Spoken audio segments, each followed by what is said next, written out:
dari Syahidah yang akan Pertanyaan pertama dari Syahidah yang akan dijawab oleh Saudari Safira Aulia. Kepadanya saya persilakan.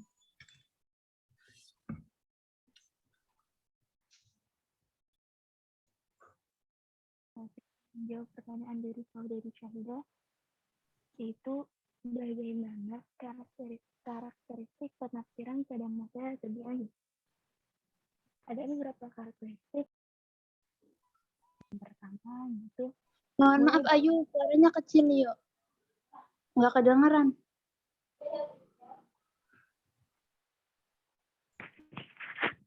Untuk Nggak kok jelas. Jelas yuk. Saya kedengar. Maaf, apa suara saya terdengar? Iya, udah jelas tadi. Jelas. Oh, ya. Baik, terima kasih. Saya lanjut. Yang pertama yaitu mulai banyak dipengaruhi kisah-kisah Israiliyat atau Nasraniyat.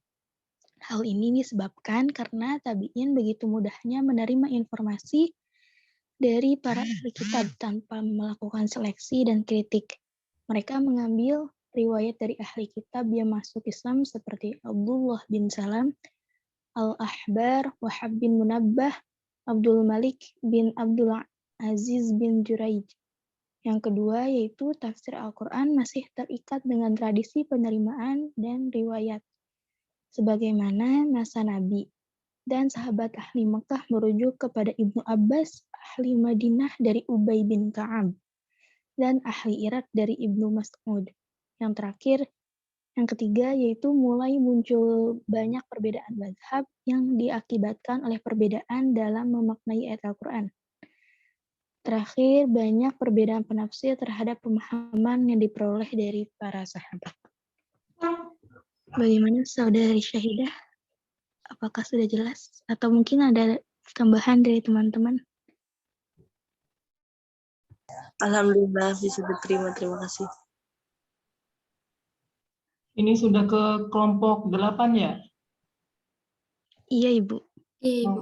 Kelompok 8, tadi pertanyaannya siapa yang barusan dijawab? Pertanyaan Syahidah, Ibu. Syahidah. Oh, ini ya. Bagaimana karakteristik penafsiran pada masa tabi'in? Iya, Ibu. Ya, silakan dilanjut. Oke, baik. Ada teman-teman jawaban dari jika tidak ada, saya kembalikan kepada moderator. Terima kasih. Baik, untuk pertanyaan yang kedua yaitu pertanyaan dari Firman Nahwa yang dijawab oleh Saudari Lutfiah. Kepadanya saya waktu dan tempat saya persilakan.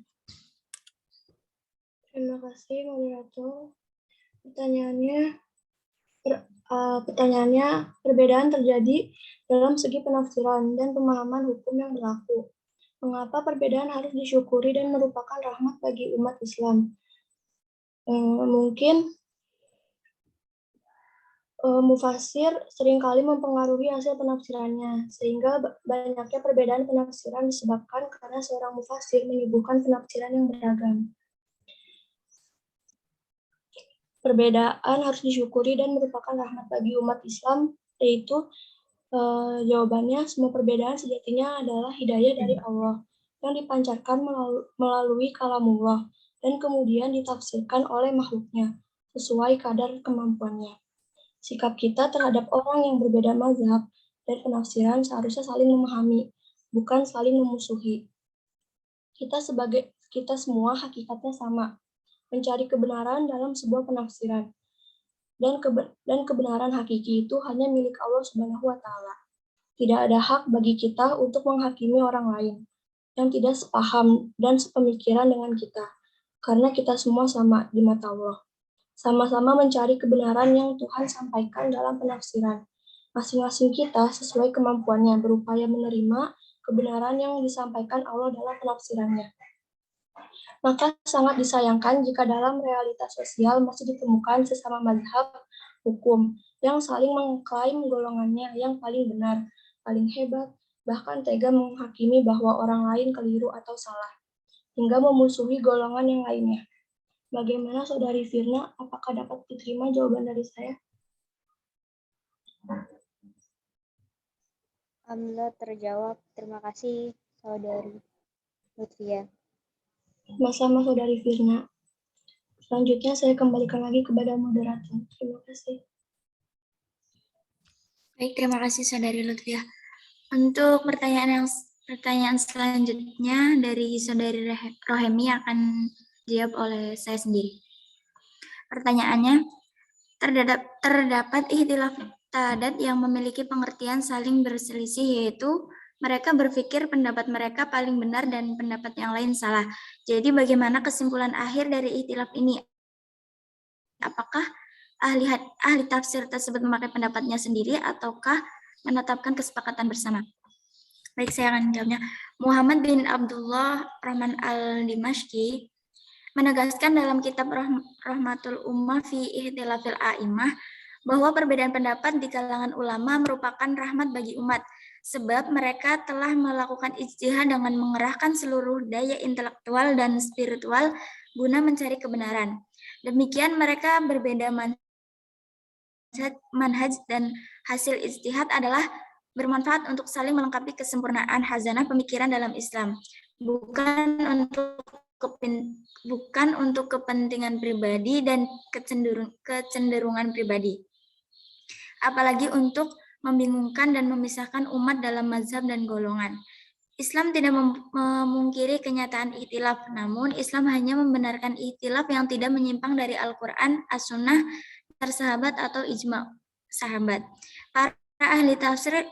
Para ahli tafsir berikhtilaf berdasarkan ilmu yang mumpuni tentang agama Allah yang dipahami dari Al-Quran dan Sunnah. Mereka ikhlas dan siap menerima pendapat lain yang mempunyai dasar yang lebih kuat dan jelas, atau minimal menghargai pendapat lain yang berbeda. Sejauh ini, berdasarkan dalil yang jelas dan tidak bertentangan dengan Al-Quran dan As-Sunnah. Ikhtilaf dilakukan dengan adab atau jadi pendapat yang diambil adalah kesepakatan bersama atas musyawarah bersama yang ditentukan oleh para ahli tafsir lainnya. Inilah ikhtilaf yang dapat dikategorikan rahmat dan bermanfaat bagi kekayaan hazanah Islam dan kejayaan muslimin. Baik, untuk Saudari Rohemi, apakah jawaban saya bisa diterima? Iya, alhamdulillah bisa diterima. Terima kasih.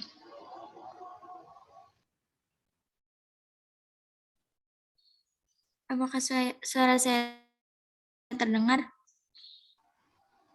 Terdengar, Ayu. Mungkin dari teman-teman lain, apakah ada yang ingin menyanggah atau memberikan pertanyaan lain?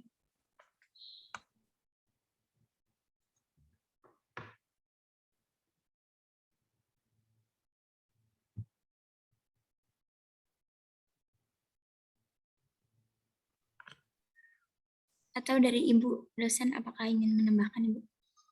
Iya, terakhir kalau sudah semua baru Ibu menambahkan untuk kedua pemaparan. Sudah, ini pertanyaan sudah selesai, Bu.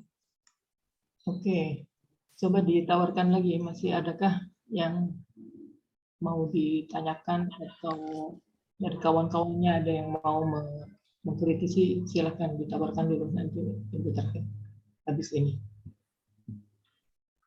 Baik, dari teman-teman, apakah ada yang ingin ditanyakan atau belum dipahami dari pemaparan materi kami?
Sepertinya tidak ada yang ingin bertanya, Ibu.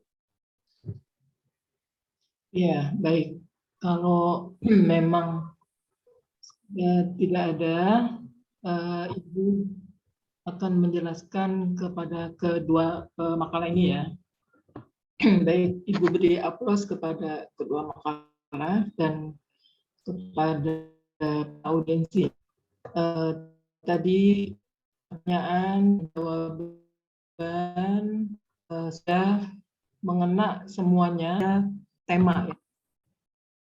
Tema. Nah, kalangan sekarang ya para akademisi baik S2 maupun S3 banyak membahas tafsirnya ya, kebanyakan pada saat itu ya banyak yang menggunakan tafsir maudhu'i ya, tema. Jadi misalnya begini, ketika Ibu waktu S2 tesisnya ya berjudul Al-Mal ya, mal atau harta dalam perspektif Al-Qur'an. Nah, itu tema seperti ini adalah tema maudhu'i. Nah, kemudian langkah yang ditempuh ya sesuai dengan petunjuk atau konsepnya Abdul Hayy Farmawi ya, menurut beliau langkah yang pertama adalah memilih dan menetapkan objek atau topik yang akan dibahas berdasarkan ayat Al-Qur'an. Jadi misalnya tadi Ibu bilang topiknya adalah tentang harta, berarti harta ya atau mal ya, mal dalam Al-Qur'an, Ibu cari dulu topik ini di dalam ayat-ayat Al-Qur'an itu, dilihat ya ada berapa yang terkait dengan harta, dengan mal. Al-mal wal banuna misalnya. Terus misalnya lagi ayat lain yang terkait dengan harta. Kita lihat lagi. Nah, semua dicari, dikumpulkan, ya dipilah, kemudian berdasarkan kosakatanya apakah mal itu berupa isim mufrad atau isim jamak, dikumpulkan di klaster-klaster gitu. Nah, itu kita carinya di kamus apa namanya, ada kamus khusus yang membahas tentang kata-kata dalam Al-Qur'an. Nah, setelah langkah itu sudah dilakukan, baru langkah kedua. Ya. Langkah kedua tadi kan sudah memilih topiknya tentang mal ya, mal yang akan dibahas. Itu yang topik yang pertamanya, langkah pertama. Kemudian langkah yang keduanya, tadi Ibu sudah bilang mengumpulkan atau menghimpun ayat-ayat Al-Qur'an yang membahas topik atau al-mal tadi, objeknya. Nah, itu langkah keduanya sudah Ibu lakukan ya. Pertama memilih judulnya, kedua mencari ayat-ayatnya yang terkait dengan judul di dalam Al-Qur'an, kemudian baru yang ketiganya mengurutkan tertib turunnya ayat tersebut berdasarkan waktu atau masa penurunannya. Jadi misalnya al-mal wal banuna zinatul hayatid dunya, itu urutannya lebih awal atau di pertengahan atau kapan ayat tersebut turun ya. Nah, jadi tentang ayat-ayat mal itu diurutkan mana yang lebih dahulu, mana yang di belakang, mana yang dikemudiankan. Nah, itu diurutkan sesuai dengan masa turunnya. Nah, itu langkah yang ketiga. Kemudian langkah yang keempatnya, mempelajari penafsiran ayat-ayat telah yang dihimpun tersebut ya, dengan penafsiran yang memadai dengan kitab-kitab tafsir yang ada, dengan mengindahkan ilmu munasabah ya. Jadi kaitannya, korelasinya antara ayat satu dengan ayat berikutnya itu dicari korelasinya, adakah hubungannya gitu. Nah, kemudian menurut kitab tafsir ya, kita tentukan misalnya mau ambil tafsir yang mana. Nah, otomatis harus mencari tafsir tafsir klasik dulu ya, tafsir bil ma'sur dulu ya, misalnya tafsir At-Tabari ya, maka kita lihat coba pendapatnya At-Tabari ya, tentang al-mal wal banuna zinatul hayatid dunya. Bagaimana pendapatnya? Kemudian baru kita lihat pendapat tafsir yang lain, misalnya Ibnu Katsir, kemudian Al-Marughi, kemudian misalnya kita ambil tafsir yang Indonesianya, tafsir Al-Misbah misalnya, atau tafsirnya Buya Hamka. Nah, itu harus kita lakukan. Nah, kemudian langkah berikutnya setelah melihat para mufasir ya yang ada di dalam kitab tafsir, kemudian baru kita menghimpun hasil penafsiran di atas. Ya, jadi disimpulkan antara penafsir yang satu dengan penafsir yang lain dalam hal mungkin ada istimbat hukum ya yang ada di dalamnya itu. Nah, jadi itu kita himpun, kita kita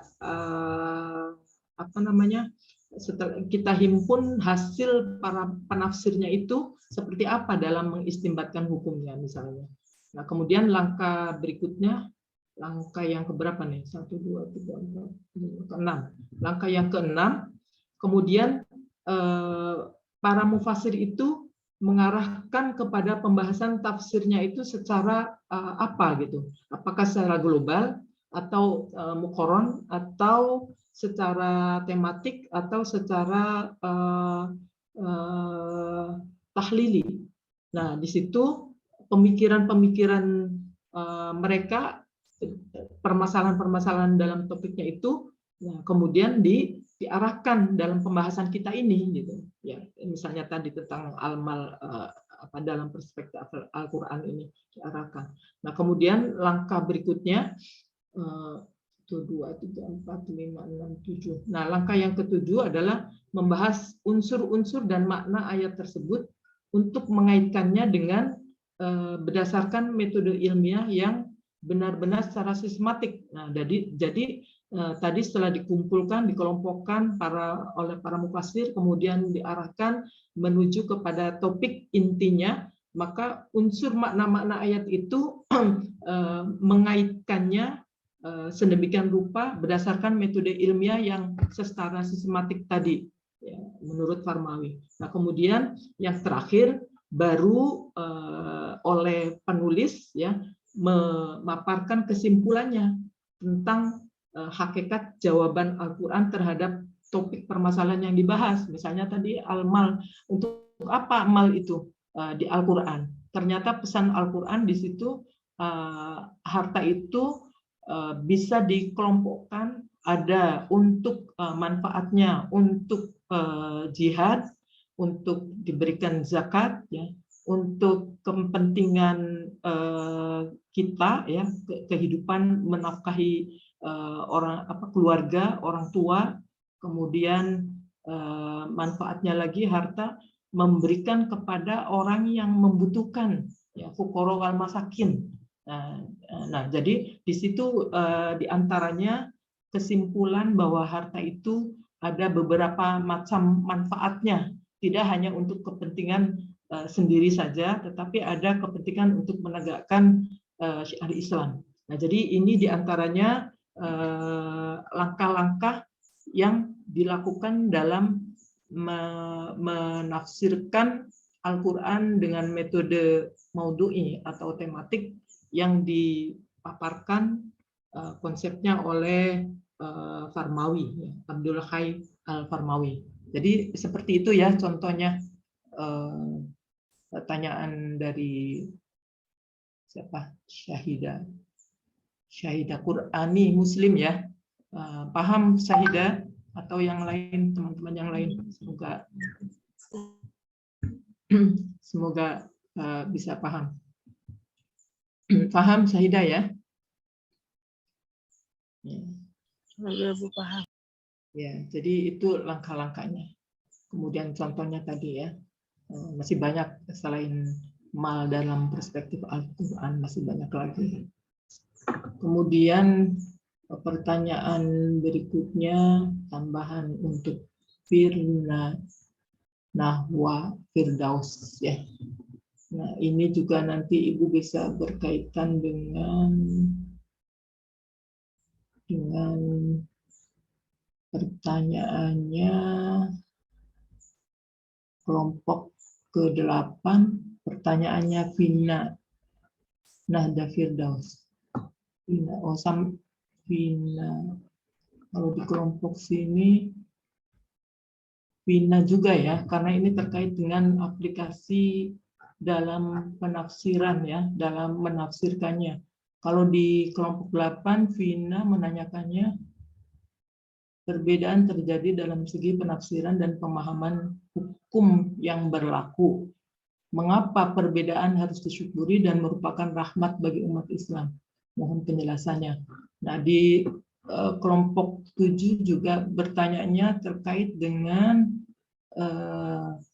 at-tatbiki, petunjuk pelaksanaan yang motifnya berupa penjelasan aplikatif melalui peragaan Nabi, pernah memberikan penjelasan secara aplikatif melalui peragaan seperti tawaf sa'i dan seterusnya. Nah, ini tadi pemakalah sudah menjabarkan, menjelaskannya ya, ada di surat Al-Baqarah ayat 125 dan 158. Nah, Ibu ingin memberikan ilustrasi terhadap penafsiran yang saat ini terus berkembang, masih dipertanyakan tentang ahlul kitab. Ya. Nah, kalau ahlul kitab itu kalau kita lihat coba dibuka di surat Al-Maidah ayat 5. Ya, siapa yang mau membantu Ibu untuk membaca surat Al-Maidah ayat 5? Boleh kelompok 8 boleh. Kelompok 7 juga boleh, silakan. Surat Al-Maidah. Surah apa itu, mohon maaf? Surat Al-Maidah. Al-Maidah ayat 5. A'udzu billahi minasyaitonir rajim. Bismillahirrahmanirrahim. Al-yauma uhilla lakumul thayyibah. Ummul ladzina utul kitabul lakum umukum lahum muhsanatul muhsanatul ladzina utul idza ataitumuhunna ujurahun sadaqallahul azim. Ya, oke. Jadi ini al-yauma uhilla lakumut thayyibat wa tu'amul ladzina utul kitaba hillul lakum wa tu'amukum hillul lahum wal muhsanatu minal mu'minati wal muhsanatu minal ladzina utul kitaba min qablikum idza ataitumuhunna ujurahunna muhsinina ghairu musafihina wala muttakhidhi akhdan wa man yakfur bil imani faqad habita amaluhu wa huwa fil akhirati minal khasirin.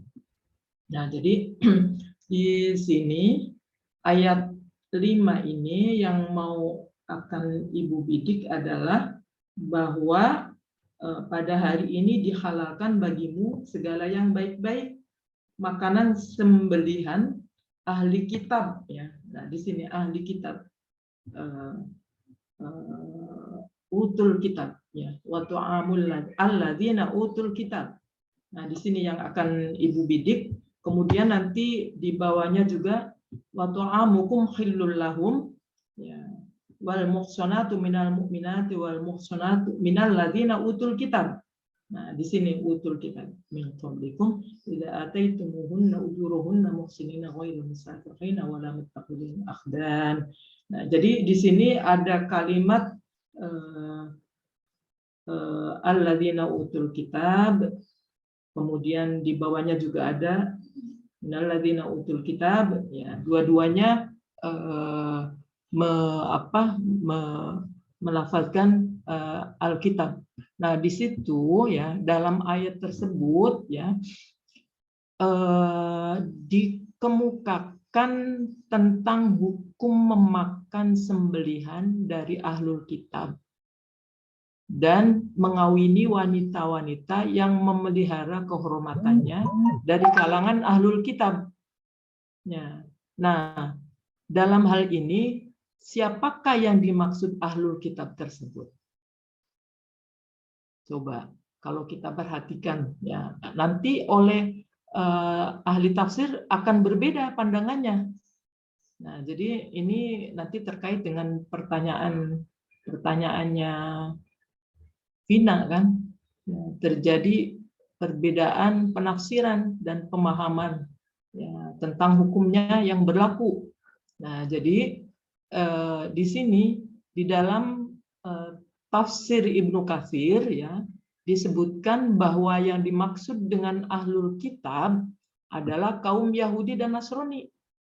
Nah, coba untuk saat ini bisakah kita mencari siapa kelompok orang Yahudi dan siapa kelompok Nasrani? Ya, apakah non-Islam itu masuk kepada kelompok orang Yahudi atau Nasrani, atau orang Kristen mempunyai kitab, orang agama Hindu ada kitabnya, kemudian orang Buddha juga memiliki kitab. Apakah orang tersebut termasuk sebutan yang ada di surat Al-Maidah tersebut, ya, ahlul kitab? Nah, di sini berbeda pandangan dalam tafsir ya, ulama tafsir. Kalau tadi di dalam Ibnu Katsir ya, yang dimaksud ahlul kitab adalah kaum Yahudi dan Nasrani. Nah, berarti untuk sekarang orang di Indonesia nggak ada orang Nasrani siapa, orang Yahudi siapa yang masuk di kelompok itu, atau orang Yahudi yang ada di sana, misalnya di apa sih namanya tuh yang banyak perang tuh, ya, di Palestina kan, di sana kan masih ada orang Yahudi Nasrani, berarti kan jauh ya. Nah, di sini ya, kemudian oleh sahabat Sa'id ibnu Abu Arubah ya, itu beliau meriwayatkan dari Qatadah, dari Sa'id ibnu Musayyab dan Al Hasan ya, beliau menyebutkan bahwa keduanya itu memandang membolehkan memakan hasil sembelihan orang-orang Nasrani Bani Taghlab. Nah, jadi dari Bani lain pun termasuk ya, ini pandangannya. Kemudian tentang orang-orang Majusi ya, meskipun orang Majusi itu mengeluarkan jizyah ya, jizyah itu kan pajak ya, pajak yang harus dibayar dari mereka, karena mereka itu sama kedudukannya dengan ahlul kitab. Tetapi ya, hasil sembelihan mereka tidak boleh dimakan dan kaum wanita mereka tidak boleh dinikahi. Nah, coba, berarti kan berbeda pandangan tuh di sini antara riwayat yang disebutkan oleh Sa'id ibnu Abu Arubah ini. Nah, oke. Kemudian berbeda pula dengan Abu Sa'ur Ibrahim ibnu Khalik Al-Kalbi. Nah, beliau ini salah seorang ulama fikih penganut ya, pengikut mazhab Imam Syafi'i dan Imam Ahmad ibnu Hambal. Ya. Ketika Abu Sa'ur Ibrahim itu mengatakan bahwa pendapatnya ini ya, dan dikenal sebagai suatu pendapat yang ulama fikih itu mendebatnya, sehingga Imam Ahmad yang dijuluki dengan sebutan Abu Sa'ur tadi ya, itu sama.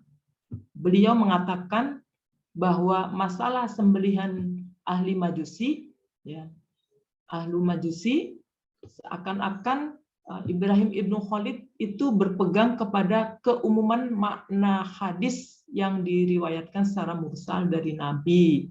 Nah, mereka mengatakan perlakukanlah orang-orang Majusi itu sama perlakuannya dengan ahli kitab. Nah, jadi di sini redaksi hadis ini masih belum terbukti kekuatannya, ya, kekuatan hadisnya itu. Karena apa? Karena terdapat ya ada di dalam Sahih Bukhari ya, dari Abdurrahman bin Auf ya, di situ dinyatakan bahwa Rasul memungut jizyah dari kaum Majusi di tanah Hajar. Nah, dalam keterangan lain juga disebutkan bahwa dari keterangan itu bisa disimpulkan Ahlul Kitab itu tidak termasuk dari golongan pemeluk agama lain. Jadi pendapat yang lain juga mengatakan bahwa yang dimaksud dengan Ahlul Kitab adalah dari kalangan zimmi, bukan harbi. Jadi kafir zimmi ini masuk kepada kelompok Ahlul Kitab. Kalau Ahlul Harbi, orang yang diperangi, nah itu tidak masuk, berarti tidak halal makanannya dan tidak boleh perempuan dari kalangan itu dinikahi.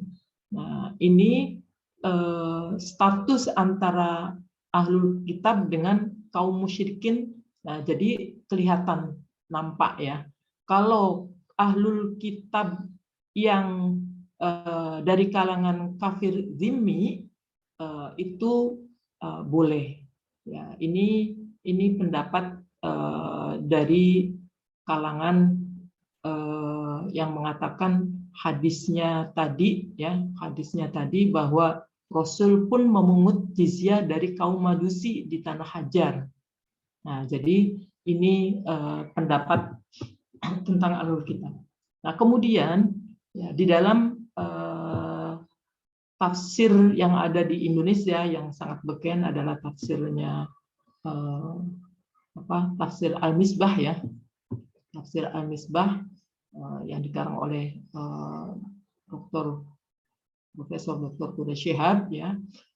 Di situ diungkapkan dalam menafsirkan tentang izin memakan sembelihan Ahlul Kitab dan mengawini wanita-wanita yang memelihara kehormatannya. Nah, di sini oleh tafsir Al-Misbah ya dikatakan bahwa berbeda ya, pendapat ulama berbeda cakupannya. Yang dimaksud alladzina utul kitab. Nah, di situ para ulama sepakat bahwa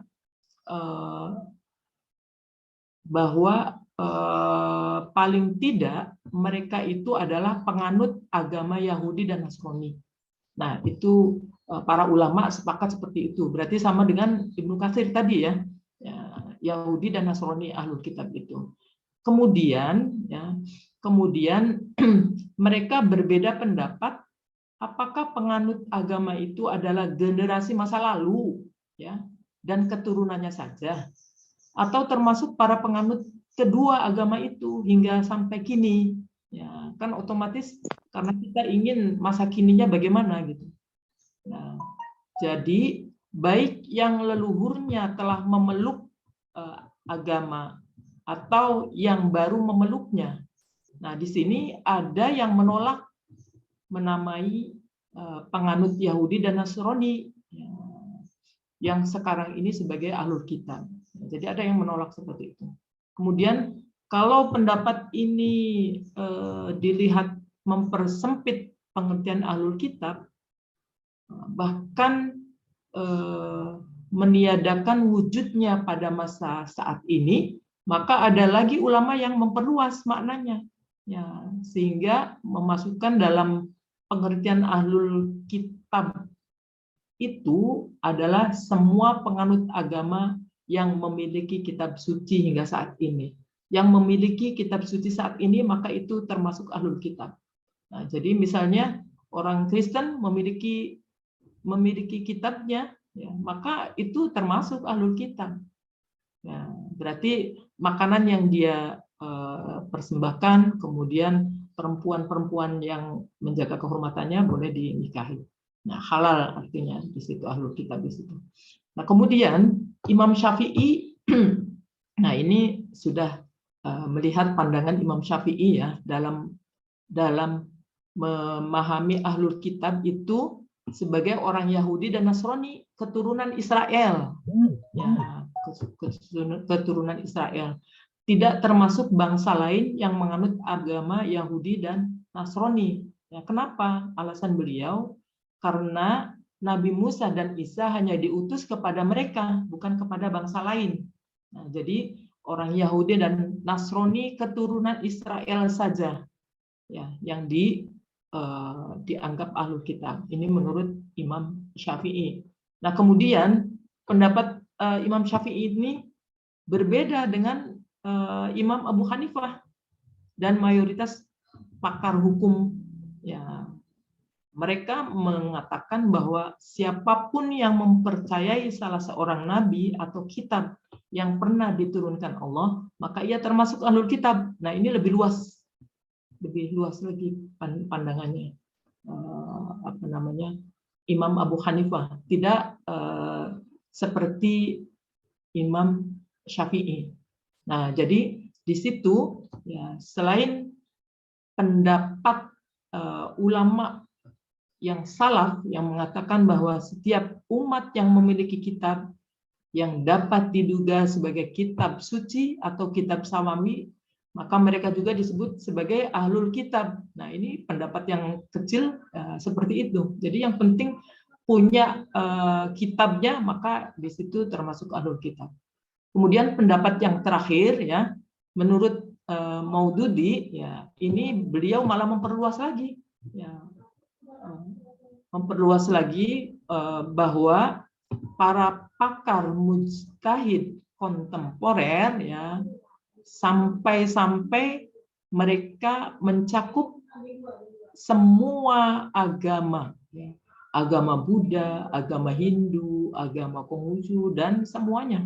Nah, di sini oleh Bapak Profesor Quraish Shihab ya yang tafsirnya dalam tafsirnya Al-Misbah ya, beliau cenderung memahami pengertian ahlul kitab itu pada semua penganut agama Yahudi dan Nasrani, kapan dan dimanapun, ya, dan dari keturunan siapapun mereka. Nah, ini oleh beliau berdasarkan penggunaan Al-Quran terhadap istilah tersebut yang hanya terbatas pada kedua golongan Yahudi dan Nasrani saja, karena di Qurannya seperti itu. Nah, jadi ini pandangan oleh Pak Quraish Shihab ya. Nah, jadi kita bisa melihat, makanya ada yang mengatakan boleh kita menikah dengan ahlul kitab ya, karena pada dasarnya wanita-wanita yang tersebut yang dinikahi itu menjaga kehormatannya. Nah, jadi tidak sempit hanya dari kalangan Yahudi dan Nasrani saja, ya, tetapi mereka yang memiliki kitab yang masih asli, yang tetap dipegangnya. Ya, seperti orang Kristen misalnya, dia taat kepada Injilnya. Nah, maka perempuan seperti itu halal, ya, halal. Ada yang mengatakan, ada yang berpendapat seperti itu. Makanya kan ada orang Islam yang nikah dengan wanita dari kalangan mereka, ya, tetapi biasanya yang perempuannya, bukan yang laki-laki, karena kalau perempuan bisa dididik nantinya. Jadi contohnya, misalnya mungkin kalian tahu artis yang namanya Jamal Mirdad dengan Lydia Kandau ya. Ada yang kenal tidak nih? Itu kan Lydia Kandau kan Kristen ya. Nah, Jamal Mirdad itu santri. Iya. Nah, tetapi ternyata dalam perjalanannya belakangan ini katanya menurut informasi cerai, berpisah setelah anak-anaknya sudah besar, sudah ini. Nah, berarti di sini kalau kita teliti, kita cermati, memang yang terbaik adalah ya kita orang mukmin ya dengan orang mukmin gitu. Kalau menurut ibu ya lebih cenderung ke situ. Nah, jadi di sini kenapa ibu tadi menjelaskan hal ini, karena ternyata berbeda-beda pandangan dalam menafsirkan ya. Mereka mempunyai dasarnya, dan kalau kita melihat bukan berarti mana yang paling benar, mana yang salah, atau bagaimana cara menyepakatinya, apakah mereka terus bersepakat? Nah, biasanya oleh ahli tafsir dalam kitabnya itu yang biasanya menghimpun itu. Jadi ada khilaf, ya, ada pendapat sebagian mengatakan demikian, ada yang demikian. Kemudian baru menyimpulkan mayoritas mengatakan demikian. Nah, seperti itu. Jadi ini jawaban untuk termasuk pertanyaan dari Rohani juga, Rohemi ya, Rohemi. Dalam pandangan para mufasir itu seperti itu. Jadi sama saja dengan misalnya para ulama fikih. Masing-masing ijtihadnya tidak bisa dihapuskan oleh mujtahid berikutnya. Tetapi masing-masing mujtahid melaksanakan pendapatnya. Ya. Dan dia tidak mengkafirkan atau tidak mengatakan bahwa pendapatnya si A salah, pendapatnya saya paling benar. Tidak. Jadi itu menunjukkan keluasan ajaran Islam, ya. Nabi juga kan ketika para sahabat yang satu jangan sholat asar dulu sebelum sampai tempat yang ditentukan. Ternyata para sahabat ini ada dua pendapat. Yang satu dia takut kelewatan asarnya, maka dia sholat asar. Tetapi yang satu dia lanjut saja. Karena apa? Ternyata di sana dia sholat dijamak, ya, dijamak qashar dengan zuhur. Nah, jadi oleh Nabi dua-duanya dibenarkan. Ya, ijtihad dua sahabat itu dibenarkan. Nah, jadi itu adalah merupakan ketentuan hukum kebenarannya oleh Nabi, dan itu menunjukkan rahmat, ya, kepada umatnya, tidak mempersempit gitu. Bagi yang longgar, ya silakan dia sholat sesuai pada waktunya gitu. Tetapi bagi yang waktunya sempit karena dia ada tujuan safar misalnya, maka boleh dijamak dan diqashar. Nah, jadi itu ilustrasi gambaran tentang para mufasir dalam menafsirkannya, dan juga menjadi rahmat bagi para pengikutnya dan bagi para dirinya. Jadi semakin ilmu itu digali, maka akan semakin memancar ilmu-ilmu yang lainnya. Jadi itu menambahkan rahmat, ya, keberkahan bagi semuanya. Jadi itu tambahan jawaban dari Ibu, ya, untuk para penanya dari dua kelompok. Nah, kemudian mungkin tambahan lagi untuk kelompok kedua, ya. Kelompok kedua, jadi di situ sebentar. Kelompok kedua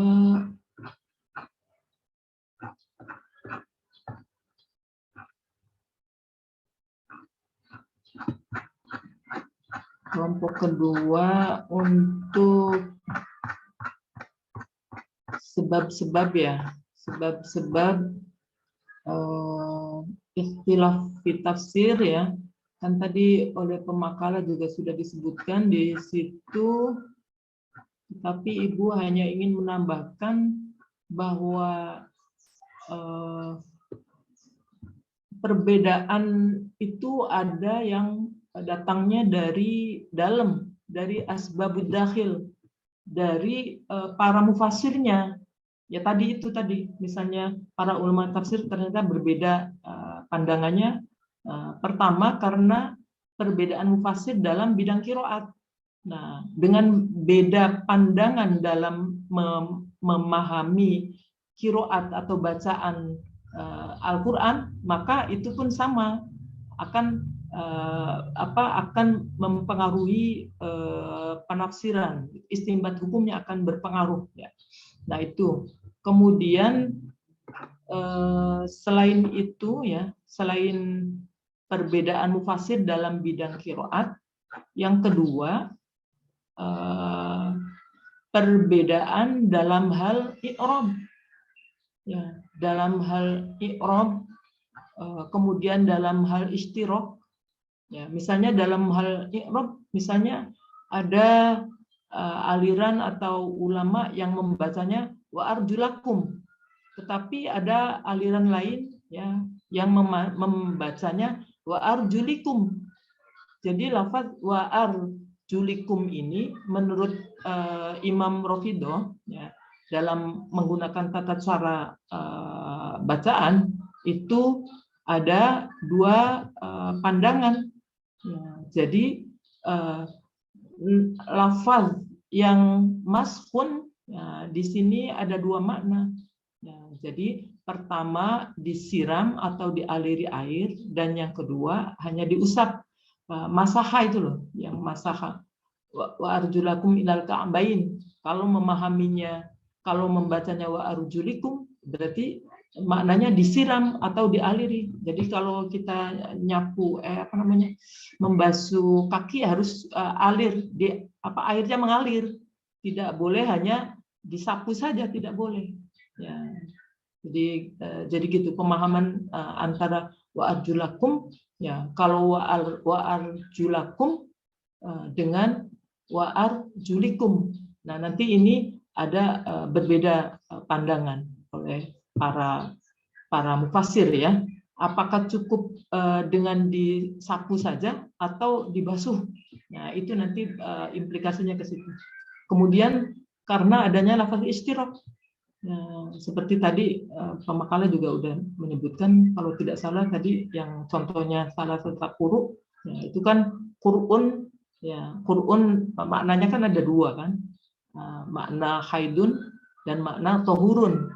Nah di situ akhirnya para ulama mufassir maupun ulama fikih istimbat hukumnya jadi berbeda. Ya. Kalau memaknainya 3 kali suci, berarti hitungnya dari setelah suci. Nah itu ya. Jadi karena adanya, kemudian karena adanya am dan khos. Ya, juga ini akan memaknai, kemudian ada amr nahi dan seterusnya ya. Nah, jadi itu dari internal mufassirnya ya, internal mufassirnya dalam memahaminya, maka di situ akhirnya berbeda pendapat. Nah kemudian kalau asbabnya dari luar, ya penyebab dari luar. Kalau tadi kan sebab perbedaannya dari internal, dari dirinya, ya ad-dakhilnya. Tapi ada yang kedua, penyebabnya dari luar, dari asbabul khariji. Nah, penyebabnya karena berbeda dalam riwayat sanad. Misalnya ada perbedaan dalam riwayat, ya, nah itu pun akhirnya mempengaruhi dalam menafsirkannya, karena yang satu saya memakainya riwayat yang ini gitu, yang ini memakai yang satunya. Kemudian perbedaan juga dalam riwayat matan, matannya yang mufassir yang satu dia menggunakan matan yang ini misalnya, kemudian yang satunya lagi menggunakan matan yang lain, maka ini pun akan mempengaruhi cara hasil penafsirannya. Nah, kemudian melihat lagi ada ketentuan syariat yang mengatakan dia dasar syariat itu ada yang menggunakan kias, ada yang menggunakan masolihul mursalah, ya, ada yang menggunakan istihsan. Tetapi ulama yang lain dia tidak, maunya hanya Al-Quran hadis saja. Hanya menggunakan dua. Tetapi ada juga yang Al-Quran, hadis dan ijma, ya tidak sampai ke kias.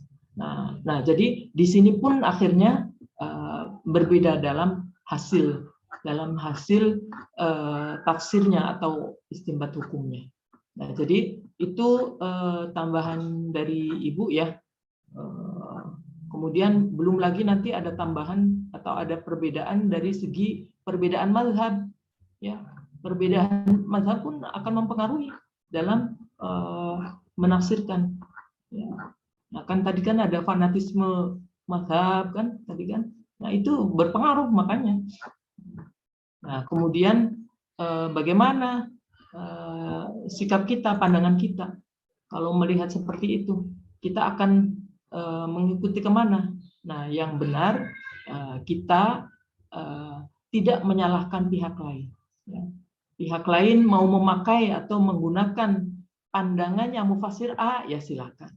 Saya mau menggunakan pandangannya mufasir B, ya silakan. Jadi sama. Misalnya saya sholat subuh menggunakan kunut, kelompok lain tidak menggunakan kunut, ya silahkan. Jadi tidak memperkeruh, ya tidak memperuncing. Nah itu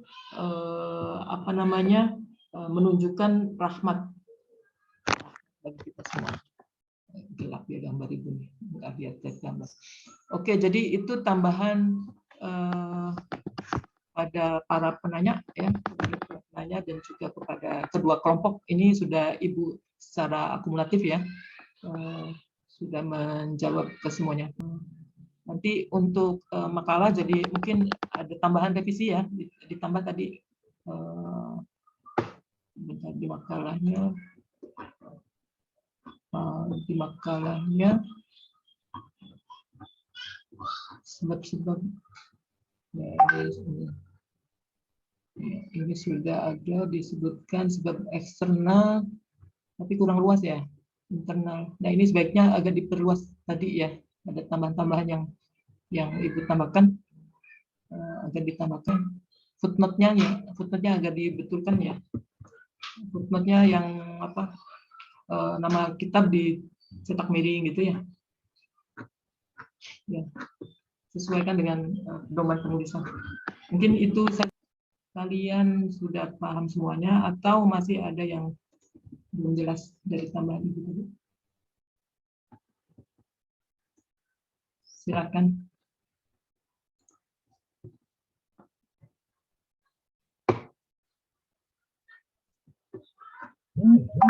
Ini yang hadir 33. Silakan ke makalah dan teman-teman yang lain apakah sudah paham semua atau ini suara ibu jelas nggak? Jelas Ibu. Oke. Silakan. Tadi yang ibu jelaskan apakah paham sesuai dengan yang ditanyakan atau ada yang mau bertanya lagi? Silakan. Sambil ibu buka ini ya, buka absen. Buka absen. Silakan, ada yang mau menanggapi?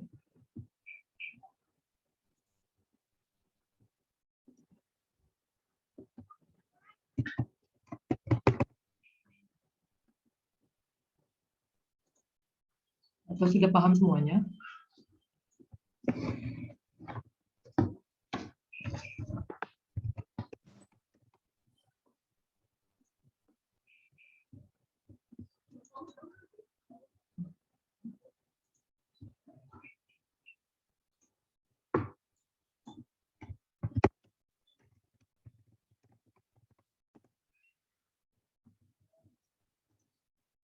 Sudah paham semua?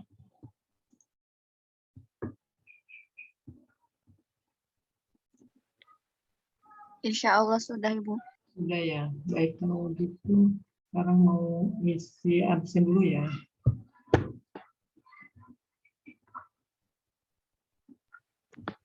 Ibu mohon maaf sebelumnya, Ya. izin bertanya. Ya.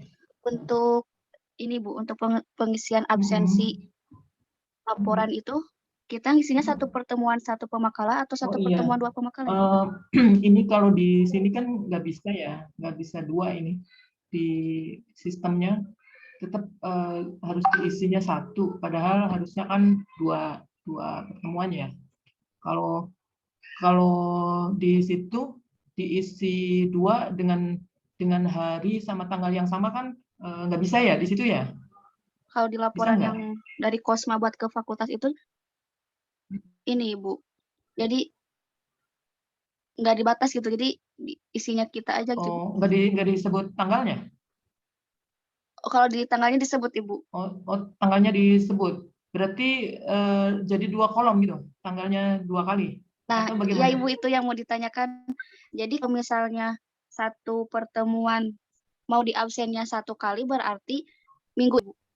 Sama buat minggu depannya gitu. Oh iya, memang harus ada seling hari lain sih ya. Nggak bisa, Ibu juga di sini